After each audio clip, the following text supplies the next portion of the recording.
হ্যাঁ দাদা, আমি তোমাকে একটু ডিটেলসটা বলি।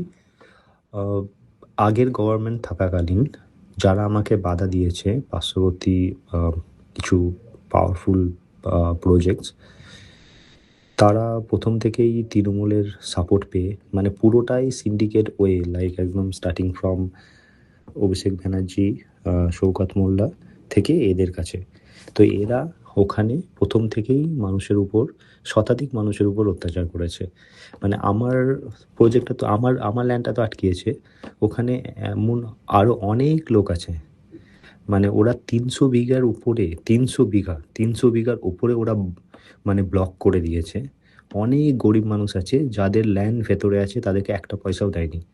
কিছুদিন আগে ওখানে মানে একজন ভদ্রমহিলা, সে হচ্ছে সবজি বিক্রি করছে, তার সাথে কথা বলার পর জানা যায় তিনি বলছেন যে তারও নাকি ভেতরে ল্যান্ড আছে এবং এরা একটা পয়সাও দেয়নি এবং পুরোটাকে বাউন্ডারি দিয়ে দিয়েছে। এবং কিছু বলতে গেলে ঝামেলা করে, কোনোভাবে কোনো জায়গা থেকে সাপোর্ট পায়নি। এটা আগের গভর্নমেন্টের সময়। এখন সিএম অফিস থেকে পুলিশকে অর্ডার দেওয়া হয়েছিল জিনিসটাকে সলভ করার জন্য, কিন্তু পুলিশ পুরো এদের সাপোর্টে। লোকাল লোকের সাথে কথা বলার পরে আমার ভাই কলকাতায় আছে, ওকে পুলিশ বারবার ডাকছে পুলিশ স্টেশনে। ভাই ওখানে লোকাল লোকের সাথে কথা বলছে। ভাইকে লোকাল লোক বলছে এ এখনকার যে পুলিশ, মানে এটা হচ্ছে ফোলেরহাট পুলিশ স্টেশন, আমি তোমাকে ওটা রিটার্ন দিয়ে দেবো। তো এই পুলিশ স্টেশনও নাকি এখন হচ্ছে এদের হয়েই কাজ করে। ভাইকে ভাইকে পুলিশ স্টেশন বারবার ডাকছে, 1 সপ্তাহ হয়ে গেল, এদেরকে একবারও মানে ডাকেনি। এদের গায়ে একটাও আঁচ পড়তে দিচ্ছে না পুলিশ। আর সব থেকে বড় আমি অবাক হলাম, এদের অ্যারাউন্ড 4টে স্টেটমেন্ট আমি তোমাকে বলছি, আমার ভাইকে বলেছে। ফার্স্ট থিং হচ্ছে পুলিশ ভাইকে বলছে, এদের তো প্রচুর পয়সা, এরা অনেক উঁচু পর্যন্ত এদের হাত, তোমরা কি পারবে এদের সাথে? তো আমার এখানে প্রশ্ন হচ্ছে, আমি তো পয়সার সাথে লড়াই করছি না, আমি দুর্নীতির সাথে লড়াই করছি। তো এখানে পুলিশের নিরপেক্ষতা সম্বন্ধে এখানে কি পুলিশ এখানে হচ্ছে ওদের সাপোর্ট করছে। সেকেন্ড, পুলিশ বলছে 4 তারিখে ভোটের পর, এরা তো আগে টিএমসি ছিল, এরা আবার বিজেপি হয়ে গেছে, এরা বিজেপির পুরো সাপোর্ট আছে, তুমি কিছু করতে পারবে না। থার্ড, পুলিশ বলছে, যেটা আগেও আগেও পুলিশ বলেছে, তখন টিএমসির আমলে, পুলিশ বলছে তুমি এদের সাথে বসে নেগোশিয়েট করে, এরা যদি কিছু টাকা পয়সা নেয়, তুমি তার সাথে টাকা দিয়ে তুমি তোমার ল্যান্ডটা রিকভার করে নাও। মানে ভাবা যায় এখনকার সময় নতুন গভর্নমেন্ট, যেখানে আমাদের শুভেন্দু অধিকারী পুলিশ মন্ত্রী, সেইখানে দাঁড়িয়ে এখনকার নতুন যে পুলিশ ডিপার্টমেন্ট, তারা পর্যন্ত একই কথা বলে যাচ্ছে। তারাও, এরা পুরো মানে এদের কাছ থেকে টাকা খেয়ে নিয়েছে প্রথম থেকেই। তারপরে পুলিশ আমাকে বলছে, মানে আমার ভাইকে বলছে, আহ, তুমি এদের সাথে পারবে না। আরও একটা ইম্পর্টেন্ট জিনিস, এদেরকে পুলিশ একবারও ডাকেনি, এদের সাথে কোনো কথা হয়নি। অথচ গতকাল রাত্রিতে আহ, এরা কি করেছে, আমার জায়গাটার উপরে তড়িঘড়ি করে কনস্ট্রাকশন স্টার্ট করে দিয়েছে। তো এই ঘটনাটা, মানে আমি যে পুলিশকে দিয়ে ইনকোয়ারি করছি, সেটা এরা জানলো কি করে? নিশ্চয়ই পুলিশের ডিপার্টমেন্ট থেকে কেউ না কেউ ওদেরকে খবর দিচ্ছে। এবার তুমি বলো, এই সিচুয়েশনে দাঁড়িয়ে আমি যা সিচুয়েশন দেখতে পাচ্ছি, পুলিশ হচ্ছে একটা লুফোল তৈরি করছে, ইচ্ছা করে ডিলে করছে, এবং সিএম অফিসে একটা নর্মাল হয়তো রিপোর্ট পাঠিয়ে কেসটাকে ক্লোজ করে দেবে। আমি কোনো মানে ক্লিয়ার ভিউ দেখতে পাচ্ছি না জায়গাটা, মানে ল্যান্ডটা রিকভার হবে কি না। মানে খুবই প্যাথেটিক সিচুয়েশন, মানে পুলিশ ফুললি ফুললি ওদের সাপোর্টে। পুলিশকে যখন জিজ্ঞাসা করা হচ্ছে, আপনি একটু ইনভলভ হয়ে জিনিসটাকে, প্রবলেমটাকে সলভ করে দিন, পুলিশ বলছে এটা তো আমাদের কাজ নয়, আমি কেন করব।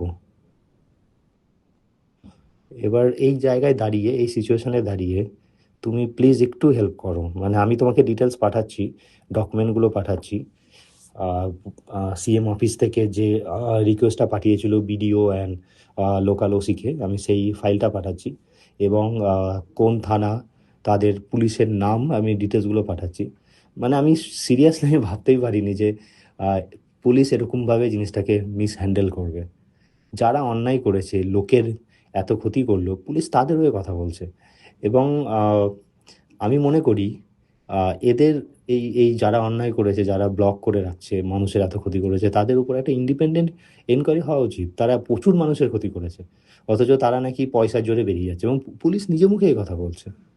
তুমি একটু দেখো প্লিজ, মানে আমি তোমার কাছে এটাই লাস্ট রিকোয়েস্ট, আমার এটাই লাস্ট আশা। কারণ আমি দেখতে পাচ্ছি কিছু হবে না ওখানে, মানে হচ্ছে না এবং হবে না। পুলিশ হচ্ছে একটা লুফহোল আমাকে ফেলে ইচ্ছা করে ডিলে করে একটা নর্মাল হয়তো রিপোর্ট পাঠিয়ে দেবে সিএম অফিসে, যে এখানে কেসটা ক্লোজ করে দেবে। তো তুমি লাস্ট আশা, আমি তোমাকে বললাম, তুমি যদি পারো প্লিজ একটু হেল্প করো। হাই এভরিওয়ান, আমি কাঞ্চন সরকার। এখন ক্যালিফোর্নিয়াতে আছি, কর্মসূত্রে একজন এআই রিসার্চার। আমেরিকাতে একটা এমএনসির এআই ডিপার্টমেন্ট হেড করি। আমার টিম রিসার্চের উপর কাজ করে অ্যান্ড অনেক এআই রিলেটেড টপ পাবলিকেশনও আছে। আমার একটা ইচ্ছা ছিল ইন্ডিয়া, স্পেসিফিক্যালি কলকাতাতে এআই ফিজিক্যাল সিকিউরিটির উপরে একটা ম্যানুফ্যাকচারিং ইউনিট সেট আপ করার। ইনিশিয়ালি একটা স্মল স্কেল, পরে এক্সপ্যান্ড করা বেসড অন ডিম্যান্ডস। 2023-এ সেই মতো Kolkata new town action area 3 ইনফোসিসের যে নতুন ক্যাম্পাস হয়েছে তার জাস্ট ব্যাক সাইডে একটা ল্যান্ড ফাইনাল করি। ল্যান্ডটা অ্যাকচুয়ালি ভাঙ্গর টু হাতিশালা এরিয়াতে পড়ছে। ফ্রম দ্য বিগিনিং ল্যান্ড ওনার এবং ডেভেলপার অনেক প্রবলেম ক্রিয়েট করে। Anyway at the end, the registration and record lawfully করা হয় 2024-এর অগাস্ট মাসে। ল্যান্ডের ট্যাক্সও পে করা হয় একবার। বাট 2025-এর বিগিনিং থেকে একটা nearby project call Swapnabhumi ল্যান্ডের এন্ট্রান্সটা ব্লক করে দেয়। তারা ডিমান্ড করতে থাকে সব ল্যান্ড নাকি তাদের। এই স্বপ্নভূমির ওনাররা fully supported by Shawkat Molla that time. So ওদের সাথে কথা বলতে গেলে ওরা মানি ডিমান্ড করে। মানি না দিলে বলে আমার ওখানে কোনো ল্যান্ডই নেই, সব ল্যান্ড নাকি ওদের। ফোলেরহাট পুলিশ স্টেশনে রিপোর্ট করলে পুলিশও অ্যাকচুয়ালি সেম কথা বলতে থাকে। পুলিশ বলে স্বপ্নমীর সাথে বসে ওদের সাথে কথা বলে নিন, কারণ ওরা খুবই পাওয়ারফুল, ওদের সাথে নাকি আমি পারবো না। তাই ওরা যা চাইছে, যা মানি ডিমান্ড করছে সেটা দিয়ে আমি যেন কেসটা সলভ করে নিই। ল্যান্ডের পাশে একটা পুলিশ আউটপোস্টও আছে। সেই আউটপোস্টের পুলিশ ওদের হয়ে অলওয়েজ কাজ করে। আমি এক দুবার দ্য ব্লকেজ, যেটা ব্লকেজ ওরা করে রেখেছে, সেটাকে আমি খোলার চেষ্টাও করেছি, বাট আউটপোস্টের পুলিশ আমাকে বাধা দিয়েছে। আমি টাকা দিতেও রাজি হইনি। ল্যান্ডেও আমাকে ঢুকতে দেয়নি। আমি সব ছেড়ে দিয়েছিলাম অ্যাকচুয়ালি, বিকজ ওদের সাথে আমি লড়াই করে সত্যিই আমি তখন পেরে উঠিনি। তো এখন আমাদের রাজ্যে নতুন গভর্নমেন্ট এসেছে, অনেক আশাবাদী যদি কোনোভাবে সলিউশনটা হয় এবং আমাদের নতুন গভর্নমেন্টের কাছ থেকে আমি যদি কোনোভাবে হেল্প পাই।